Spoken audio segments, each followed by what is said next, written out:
Good evening. Welcome to South Asia Newsline. I'm Shriya Savijay. Here are the top stories we are tracking for you on Thursday, the 23rd of September. 4 terrorists neutralized in separate encounters in India's Jammu and Kashmir. Nepal's National Assembly passes Appropriation Bill-2021. And Kabul residents hope no Islamic State in Afghanistan after Taliban denies its presence.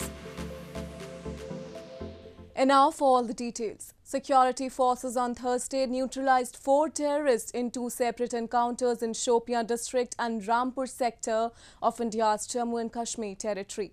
A huge cache of arms and ammunition was also recovered from the possession of the slain terrorists. 4 terrorists were neutralized in 2 separate encounters in Shopian district and Rampur sector in Baramulla district of India's Jammu and Kashmir on Thursday. In the first incident, a terrorist was neutralized after security forces cordoned Keshwa village in Shopian based on inputs that an active terrorist identified as Anayat Ashraf Dar had fired upon a civilian and injured him. Kashmir Zone Police in a tweet said Dar was asked to surrender, but he did not, and he was neutralized in a gunfight. He was earlier an overground worker and was involved in drugs business, the police said. Later in the day, senior police and Indian Army officials informed security forces had also gunned down 3 terrorists in Rampur sector near Uri, who had crossed into India from Pakistan-administered Kashmir. A huge cache of arms and ammunition was also recovered from their possession. India has long accused Pakistan aids terrorists to infiltrate and mount attacks on Indian soil. Islamabad, however, denies the charge. Emphasizing the need to address the economic effects of the COVID-19 pandemic, Indian Prime Minister Narendra Modi at the Global COVID-19 Summit on Wednesday said that international travel should be made easier through mutual recognition of vaccine certificates. This came amid a row over the United Kingdom's vaccine recognition policy. Indian Prime Minister Narendra Modi on Wednesday said that international travel should be made easier through mutual recognition of vaccine certificates while speaking at the Global COVID Summit hosted by United States President Joe Biden. Emphasizing on the need to focus on addressing the pandemic's economic effects, the Prime Minister also said that supply chains of raw materials must be kept open for the production of vaccines against the disease. His statement came as the United Kingdom government issued an updated international travel advisory that will come into force from October 4 to include AstraZeneca Covishield among the eligible COVID-19 vaccine formulations, but kept India out of the 18 countries on an approved vaccinations list. India will have to follow rules set out for non-vaccinated travellers. We also need to focus on addressing the pandemic economic effects. To that end, international travel should be made easier through mutual recognition of vaccine certificates.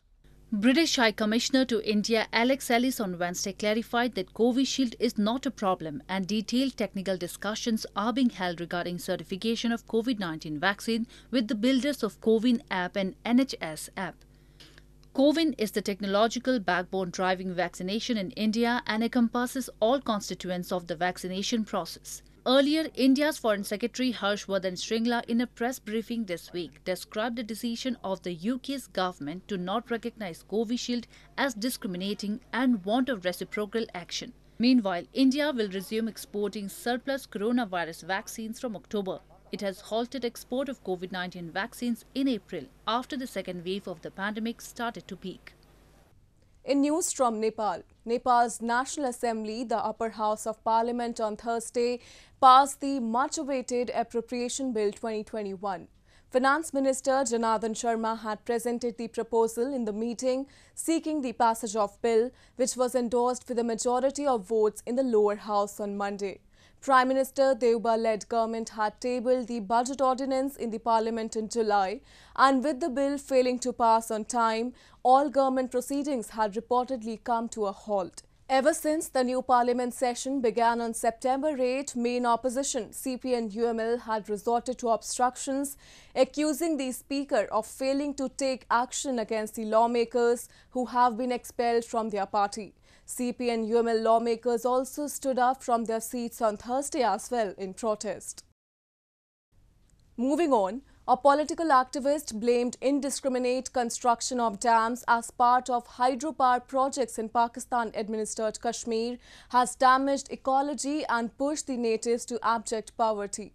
Locals have long accused Pakistan has been recklessly exploiting natural resources in the illegally occupied region with no economic benefits to them.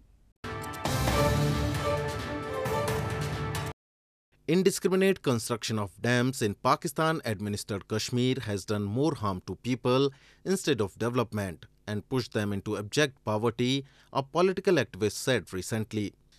Sardar Liaquat Hayat, chairman of JKNAP, Jammu Kashmir National Awami Party, blamed despite production of thousands of megawatts of electricity from the Neelam Jhelum hydropower project, people of the region do not receive a fair share.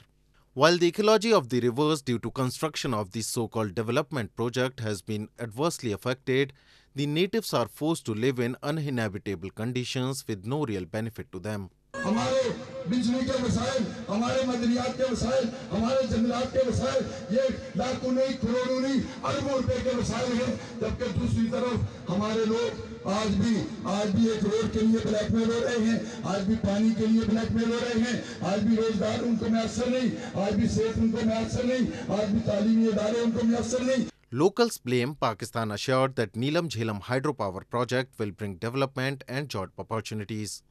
But it has only brought hours of load shedding, lack of drinking water, along with turning the roaring rivers into small rivulets or drains.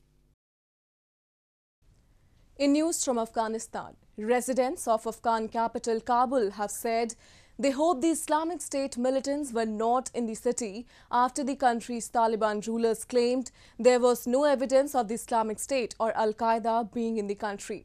The comment from Taliban spokesman Zabihullah Mujahid this week came days after Islamic State claimed responsibility for bomb attacks in eastern Jalalabad city. Residents of Afghan capital Kabul on Wednesday said they hoped Islamic State was not in the city, a day after the country's Taliban rulers said there was no evidence of Islamic State or Al-Qaeda militants being in the country. The comment from Taliban spokesman Zabihullah Mujahid on Tuesday came days after Islamic State claimed responsibility for bomb attacks in eastern Jalalabad city. The Afghan affiliate of Islamic State known as Islamic State Khorasan or ISIS-K first appeared in eastern Afghanistan in 2014 and later made inroads into other areas, particularly the north. It is believed to be in conflict with Taliban over a mix of economic and ideological disputes.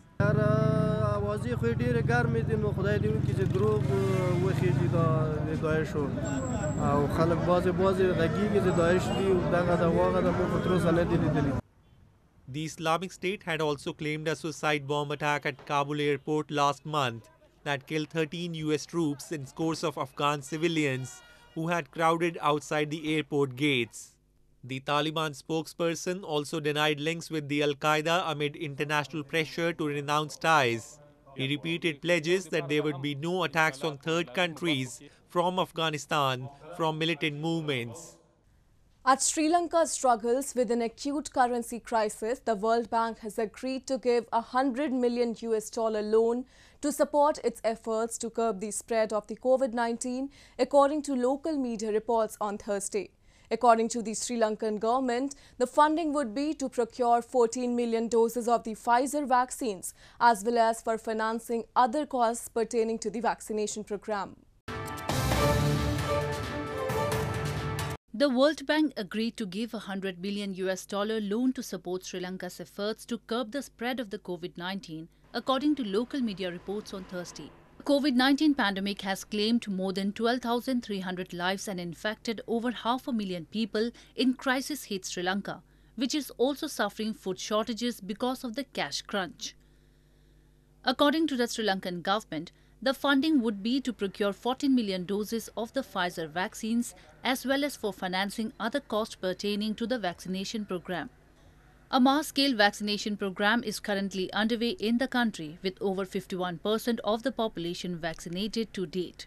At the 76th session of the United Nations General Assembly in New York on Wednesday, President Gotabaya Rajapaksa said, although Sri Lanka is a developing country, it has been very successful in its vaccination program. The President said the economic impact of the pandemic had been especially severe on developing countries, including Sri Lanka. The lockdowns, together with general movement restrictions, reduced international travel, and slower global growth have affected nearly all sectors of our economy. Tourism, one of Sri Lanka's highest foreign exchange earners, and a sector that supports nearly 14% of the population, has been devastated. Gotabaya last month declared a state of emergency to deal with food shortages as most banks have run out of dollars to finance imports. But he has resisted calls to secure a bailout from the International Monetary Fund. The government on Wednesday raised its debt ceiling by 400 billion rupees, that is $2 billion, so it can meet its expenses in the next 3 months. An adventurous elephant safari ride has resumed at an animals park in India's West Bengal state after 18 months of coronavirus shutdown. As the number of infections has declined in the country, the forest authorities decided to open the park doors for visitors with strict precautionary measures. Tourists are elated as elephant safari rides have resumed at the North Bengal Wild Animals Park in India's West Bengal state after being shut due to COVID-19 pandemic for about 18 months. As cases have dropped significantly in recent days, the ride is being conducted with strict COVID-19 protocols. It is mandatory for all the visitors to wear a mask and to follow physical distance. Tourists can now enjoy the 30-minute safari ride with female jumbos, Lakshmi and Urmila, and also view herbivorous Royal Bengal tiger, black bear and one-horned rhino in the park. ये elephant safari हम लोग शुरू कर रहा है। आध घंटा के लिए, हाफ एन आवर के लिए एलिफेंट सफारी होते है हमारा। ये एक्चुअली जो विजिटर जो आते हैं, इन लोग का बहुत सारी डिमांड है एलिफेंट सफारी करने के लिए। स्पेशली बच्चा लोग बहुत खुश होते हैं। Spread in an area of over 700 acres, the elephant ride is the primary attraction of the park. Visitors expressed their joy as they visited the park after months. पहला राइड है, हम भी पहले बार ही उठे हैं, लेकिन मुझे बहुत अच्छा लग रहा है। मतलब इस जंगल सफारी में बहुत ही मतलब एक अनमोल फीलिंग हो रहा था अंदर से। बहुत खुशी, बेबी को लेके साथ में हस्बैंड भी फर्स्ट टाइम उठे हैं फैमिली के साथ, बहुत मजा आया। The park is home to tigers, elephants, leopards, Asiatic black bears and mixed herbivore safaris. As of Thursday, West Bengal state reported 7,724 active cases of COVID-19. Well, that's the way it was in South Asia this evening. Before we conclude, the top stories once again. 4 terrorists neutralized in separate encounters in India's Jammu and Kashmir. Nepal's National Assembly passes Appropriation Bill-2021. And Kabul residents hope no Islamic State in Afghanistan after Taliban denies its presence. Now viewers can watch the show on SouthAsiaNewsline.com. You can also visit us on Facebook.com/SAsiaNewsline and follow us on Twitter @SAsiaNewsline. That's all in tonight's edition. We will see you same time tomorrow. Good night.